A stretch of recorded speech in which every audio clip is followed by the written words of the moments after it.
ఆలయంలో అమ్మవారికి శిరస్సు ఉండదు. ఎందుకో తెలుసా?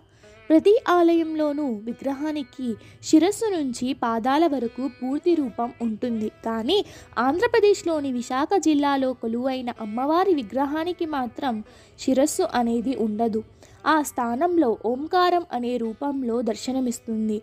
విచిత్రం ఏమిటంటే ఈ ఆలయంలో కొలువైన అమ్మవారి పాదాల దగ్గర శిరస్సు ఉంటుంది.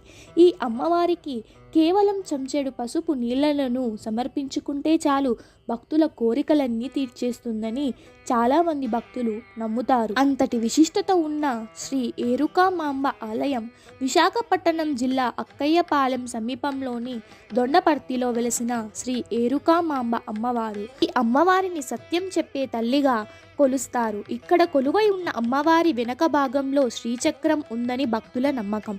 అలాగే గౌరీ స్వరూపంగా గాను